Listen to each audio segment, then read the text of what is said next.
এবারের ছেলেদের ধাত্তাই এরকম, ওরা কাউকে কিছু বলে করে না।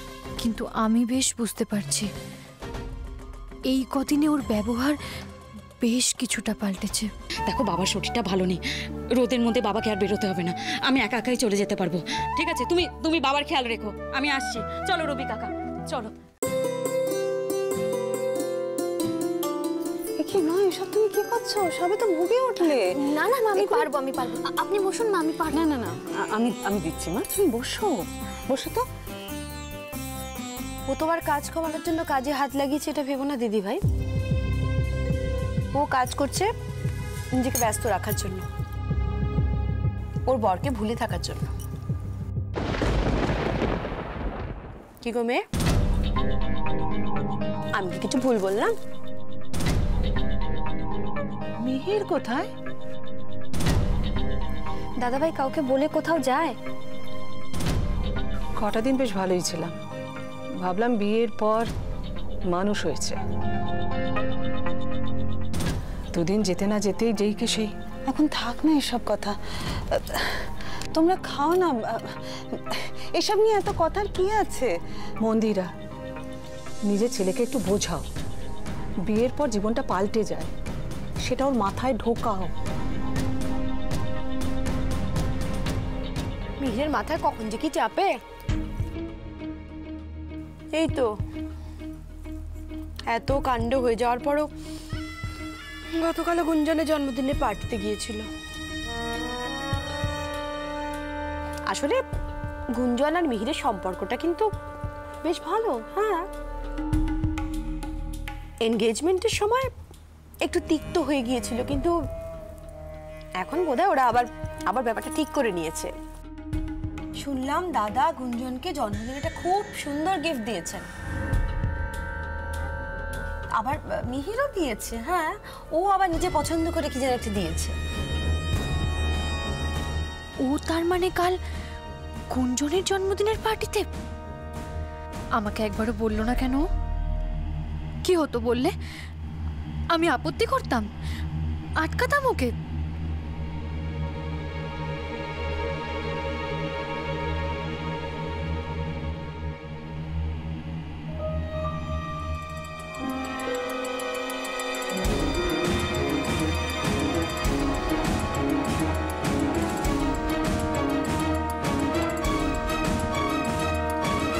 হ্যালো, হ্যাঁ গুঞ্জন,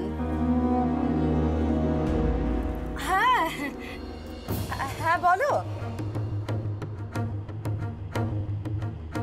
তুমি হ্যালো হ্যালো করছো কি মেজমা? তোমার কখন ফোন এলো? তোমার তো ফোন বাজলোই না। আরে সাইলেন্ট মোডে ছিল, ফোন আসলেই ফোন বাজতে হবে নাকি? আশ্চর্য। হ্যালো, হ্যাঁ গুঞ্জন, হ্যাঁ হ্যাঁ বলো বলো। মিহির? না না না গো, মিহির দাদা ওরা কেউ বাড়িতে নেই। হ্যাঁ, সব নির্বাচনী প্রচারে গেছে, এখন তো ওইসবই চলছে। হ্যাঁ, ও আচ্ছা আচ্ছা, তুমি মিহিরের সঙ্গে কথা বলে নেবে। ঠিক আছে ঠিক আছে, হ্যাঁ হ্যাঁ ওকে।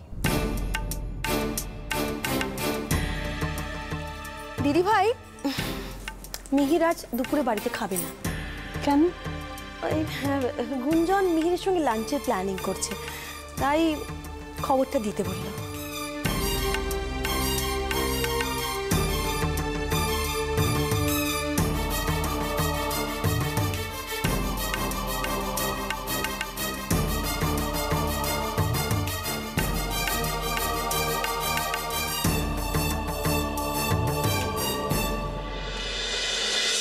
তোদের কতবার ফোন করেছি, ফোনটাও তো ধরিস না আজকাল।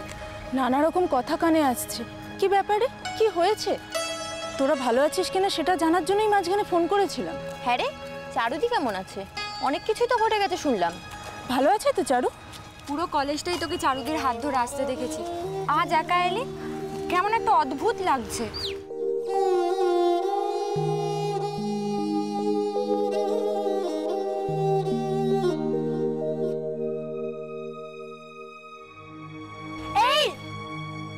দাঁড়িয়ে আছিস যে? খবর পাসনি না এখনো? কি খবর? আরে ফাইনাল ইয়ার রেজাল্ট বেরিয়ে গেছে তো, নোটিশ বোর্ডে দিয়ে দিয়েছে। চল চল চল। তার মানে দিদি আর রেজাল্ট আউট হয়েছে।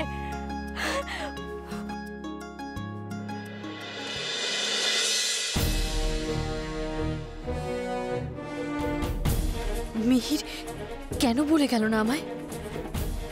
সবকিছু কি আমাকে জানাবার মতো নয়, নাকি ও জানাতে চায় না আমায়? বারবার কেন এটা হচ্ছে আমার সাথে? কেন আমাকে চোখে আঙুল দিয়ে দেখিয়ে দেওয়া হচ্ছে যে ভুল হতে পারে আমার সব বিশ্বাস?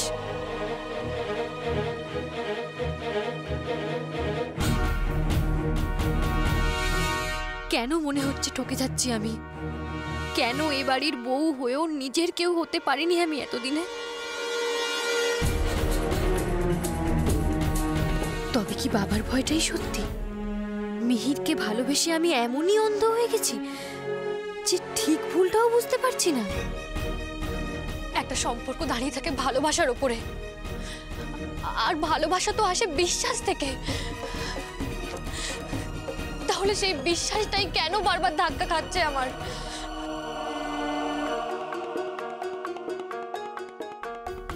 এই ভালোবাসার জন্য বাবাকে কষ্ট দিয়েছি আমি? এই সম্পর্কের জন্য আজ আমি আমার নিজের মানুষগুলোর থেকে এতটা দূরে? আমার বাবা আমার চোখের সামনে নিজের বিনিময়ে নিজে কি পেলাম আমি? বিশ্বাসঘাতকতা। আমি হেরে গেলাম বাবা, হেরে গেলাম আমি। তোমার চারু হেরে গেছে বাবা, মিথ্যে হয়ে গেছে সব কিছু, সব মিথ্যে, সব।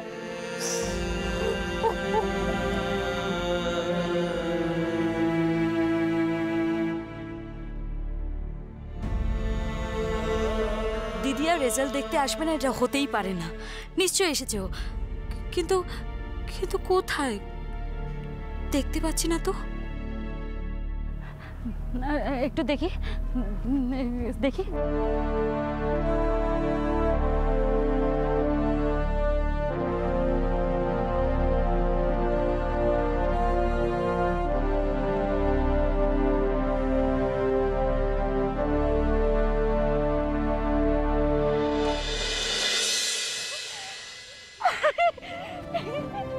দিদিয়া, আমার দিদিয়া ফার্স্ট হয়েছে, আমার দিদিয়া ফার্স্ট হয়েছে। ইয়েস ইয়েস ইয়েস ইয়েস, আমার দিদিয়া ফার্স্ট হয়েছে। তোমরা শুনছো?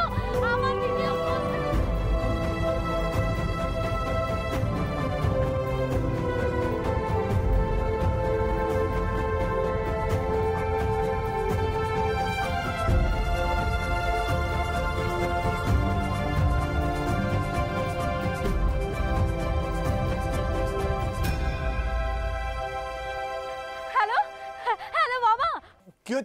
কি হচ্ছে দুর্গা? তোর গলাটা এরকম লাগছে কেন? কি হয়েছে গো? কি হয়েছে? আবার কি কিছু? হ্যাঁ দুর্গা? আচ্ছা বাবা, তুমি সবসময় খারাপটাই ভাবো কেন বলো তো? ভগবান অনেক খারাপ জিনিসের মধ্যেও আমাদের জন্য ভালো কিছু তুলে রেখেছেন।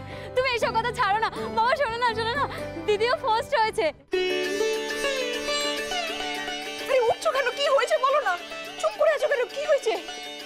চারু চারু চারু কি হয়েছে? চারু কি হয়েছে? আমাদের চারু ফার্স্ট হয়েছে। আরে তুমি বলো দিদিয়া কি অবস্থার মধ্যে পরীক্ষা দিয়েছিল, তারপরেও দিদিয়া ফার্স্ট হয়েছে। দিদিয়া সবার থেকে আলাদা। এই এই প্রতিমা, তুমি তুমি যাও যাও যাও, গিয়ে ওই সুবল, রত্না, মণিমা যারা যারা আছে সবাইকে জানিয়ে দাও আমাদের চারু ফার্স্ট হয়েছে।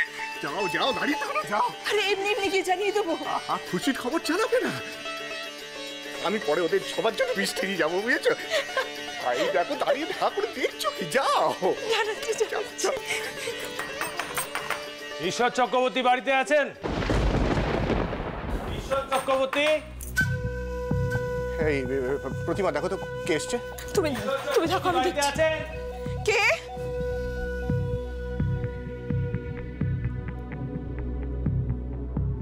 আপনারা? কে গো?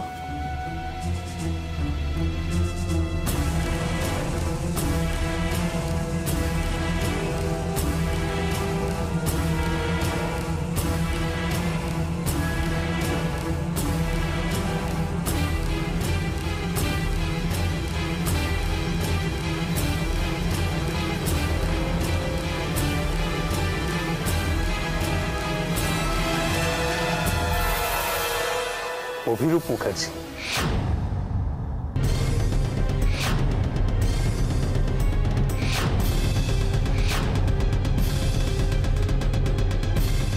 অভিরূপ মুখার্জি আমাদের বাড়িতে? অভিরূপ মুখার্জি আমাদের বাড়িতে নিশ্চয়ই কোনো উদ্দেশ্য নিয়ে গেছে। বাবা মার এই মুহূর্তে যা মনের পরিস্থিতি, উনি যদি কিছু গিয়ে না না না, আমাকে যত তাড়াতাড়ি সম্ভব বাড়ি পৌঁছতে হবে, বাড়ি পৌঁছতেই হবে। দুর্গা, দুর্গা তুমি কি বেরিয়ে যাচ্ছ? আমরা ভাবছিলাম তোমার সঙ্গে দেখা হলে খুব ভালোই হয়। হ্যাঁ, তোমাদের সাথে দেখাও খুব ভালো হয়েছে। আচ্ছা, আমার দিদিয়া কেমন আছে? না, তোমরা নির্দ্বিধায় আমাকে বলতে পারো, আমি সবটা জানি। এখন অনেকটা বেটার আছে। সেটা আমার ওর কথা শুনেই মনে হয়েছিল। আচ্ছা, ও কলেজে আসবে না? আমি ভেবেছিলাম ও কলেজে আসবে, তাই আর কি। তুমি টেনশন করো না, আমরা সবাই বৌমনির সাথেই আছি। চেষ্টা করি যতটা সম্ভব বৌমনিকে ভালো রাখার। তোমরা আছো বলেই আমার ভরসা আছে। আমি ভেবেছিলাম ও নিশ্চয়ই রেজাল্ট দেখতে আসবে, ও ফার্স্ট হয়েছে, রেজাল্ট নিতে আসবে, আমি ভেবেছিলাম। হ্যাঁ, আসা তো উচিত। আচ্ছা ঠিক আছে, আমরা গিয়ে কথা বলবো। ও যেদিনকে কলেজে আসবে সেদিনকে আমাকে একটু জানাবে। আসলে ওর সাথে না অনেক দিন দেখা হয়নি, একটু দেখা করব। হ্যাঁ, অবশ্যই জানাবো। আচ্ছা, একটা উপকার করবে গো। আমার দিদিয়া না নাড়ু খেতে খুব ভালোবাসে, তাই মা ওর জন্য একটু নাড়ু পাঠিয়েছে, দিয়ে দেবে প্লিজ? দাও। আর একটা ছোট্ট রিকোয়েস্ট করবো, ওকে এই চিঠিটা দিয়ে দেবে প্লিজ? Thank you. আসলে তোমাদের সাথে না অনেক কথা বলতে ইচ্ছে করছে, কিন্তু আমার খুব তাড়া আছে, আমাকে যে করে হোক বাড়ি পৌঁছতে হবে। তাই দুর্গা, তুমি নিশ্চিন্তে সাবধানে বাড়ি যাও। বৌমনিকে এই সব কিছু আমরা দিয়ে দেব। Thank you so much. আমি আসছি। হ্যাঁ,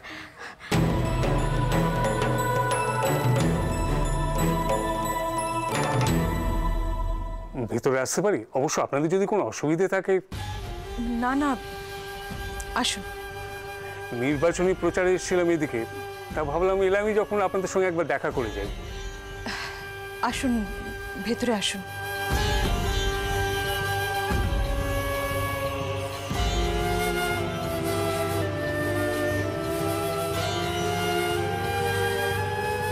কি হলো মেয়ে, দাঁড়িয়ে রইলে কেন? এসো। তুমি যাও, আমি এখানেই ঠিক আছি। সেটা কি ভালো দেখাবে? যেখানে চারুর কোনো জায়গা নেই সেখানে আমি ঢুকবো না।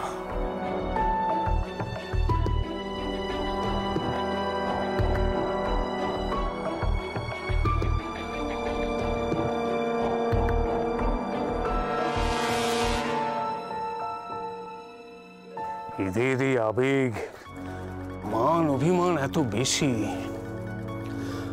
অবশ্য এর কারণটা আমার কাছেও পুরোপুরি পরিষ্কার নয়। এই তো এদিকে আসছি থেকে চারুমাকে বললাম যে আমাদের সঙ্গে চলো, একসঙ্গে গিয়ে বাবা মার সঙ্গে সবকিছু মিটিয়ে। এলো না? এলো না কি বলছেন? আপনাদের নামটা পর্যন্ত শুনতে চায় না। তারপর তো একটা মারাত্মক কথা বলে দিল, বললো যে ও নাকি আপনাদের কাছে মৃত।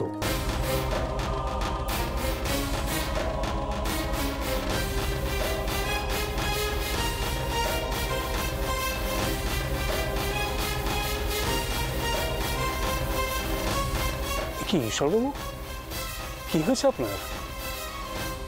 হাতে মুখে এত চোট, কি পড়ে ফড়ে গেছিলেন নাকি? খুব লেগেছে নিশ্চয়ই, না? কি জানেন, গায়ের ব্যথাটা সময়ের সাথে সাথে মরে যায়, কিন্তু মনের ক্ষতটা বহুদিন থেকে যায়। ঠিক কথা, লাখ কথার এক কথা বলেছেন। আমি বুঝতে পারছি চারুলতার কথাগুলো আপনাদের কোথায় লেগেছে। দেখুন, সেই কারণেই আরো আশা যে কি এমন ঘটলো যে ও মানে বেঁচে থেকেও আপনাদের সামনেই আসতে চাইছে না।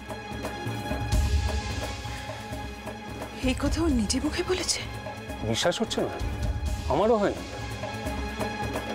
দেখুন সত্যি কথা বলতে কি, আমার সাথে তো এখনো সেরকম সুসম্পর্ক তৈরি হয়নি ওর। তা সত্ত্বেও আমাকে এই কথাটা বললো।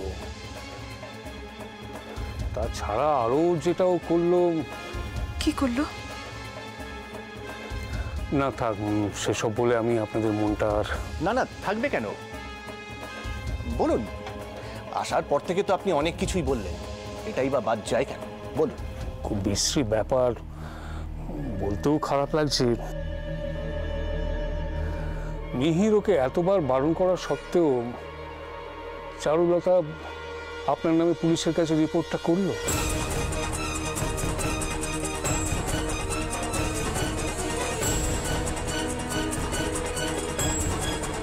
দেখুন, আপনাদের বাবা মা মেয়ের ব্যাপার, আমি এর মধ্যে ঢুকতে চাই না, কিন্তু মানে আমারও তো একটা ইমেজ আছে না। দেখুন অভিরূপ বাবু, সত্যি সত্যি আমার মেয়েটা করেছে কিনা আমি জানি না, তবে হ্যাঁ, ঘটনাটা যে ঘটেছে এটা সত্যি। হয়তো তার জন্য আপনার ইমেজেও দাগ লেগেছে, আর এর জন্য আমি দুঃখিত। আমি আপনাদের কাছে হাত জোর করে ক্ষমা চাইছি।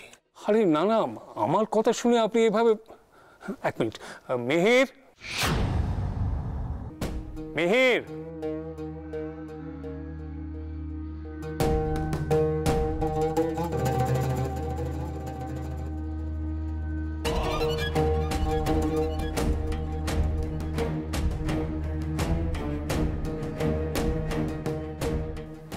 এসো এসো, বসো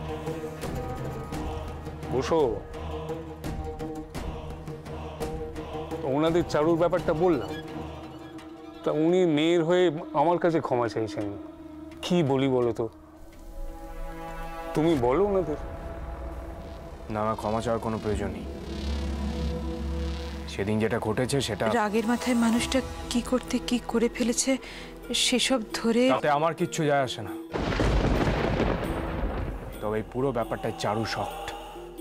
আপনি তো চেয়েছিলেন, আর এখন চারু চায় না আপনাদের সাথে কোনো রকমের যোগাযোগ রাখতে। ইভেন আমিও চাই না। আপনারা চারুর সাথে কোনো রকমের যোগাযোগ রাখুন। হ্যাঁ, এটাই বলো যে তোমরা চাও না। চারু চায় না এই কথাটা আমি বিশ্বাস করি না। এসব এসব আপনি উত্তেজিত হবেন না। আমি তো একজন বাবা, আমি বুঝি। দেখুন, মিহির যখন ফট করে বিয়ে করে ফেললো, চোখের সামনে আমার পছন্দ করা মেয়েকে বাদ দিয়ে ওই চারুলতাকে সিঁদুর পরিয়ে দিল, সেদিন আমার মনেও দুঃখ হয়েছিল। মনে হয়েছিল যে ও চিট করেছে, আমাকে ঠকিয়েছে। কিন্তু এখন অনেকটাই মেনে নিয়েছি। দেখুন, যা হবার তা কে আটকাবে বলুন। দেখুন, আপনার কি হচ্ছে কি হতে পারে আমি জানি। অবশ্যই এটার একটা সুরাহা আমি করে দিতে পারি, একটা সুযোগ আপনাকে দিতে পারি আমি। মানে? আপনি আমার হয়ে অনন্তপুরে নির্বাচনী প্রচার করবেন।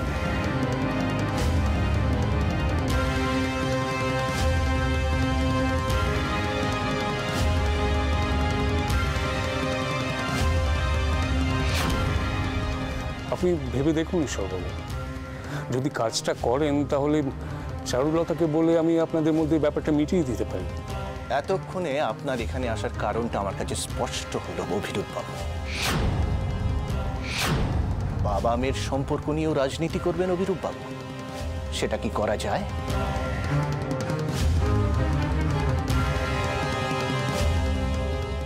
আখেরে কিন্তু লাভটা আপনাদেরই হতো ঈশ্বরবাবু।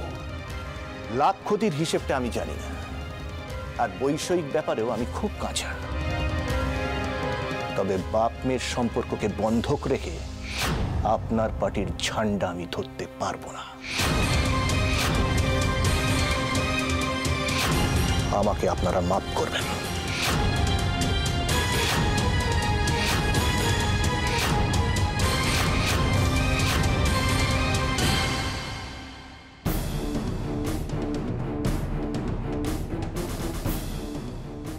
হয়েছে তো বাবা, এবার যাওয়া যাক।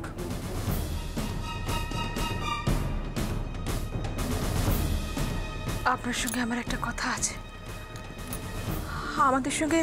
আমাদের সঙ্গে যা করতে হয় আপনি করুন, কিন্তু চারুকে কোনো কষ্ট দেবেন না। যা হলো সেটা ভালো হলো না। আপনার স্বামীর গোমার্তমির জন্য চরম মূল্য দিতে হবে আপনাদের। দিতে রাজি আছে, দেব, কিন্তু আপনি শুধু কথা দিন আপনি চারুর কোনো ক্ষতি করবেন না।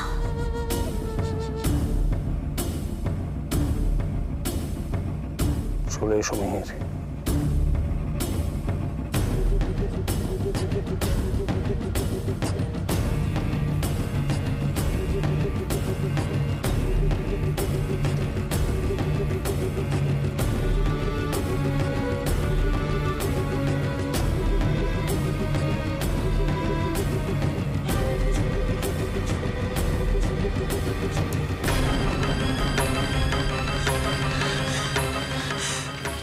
হে ভগবান, আমার কোনো অনর্থ না ঘটে। ঠাকুর, আমার চারু রক্ষা করো, ঠাকুর, আমার চারুকে রক্ষা করো।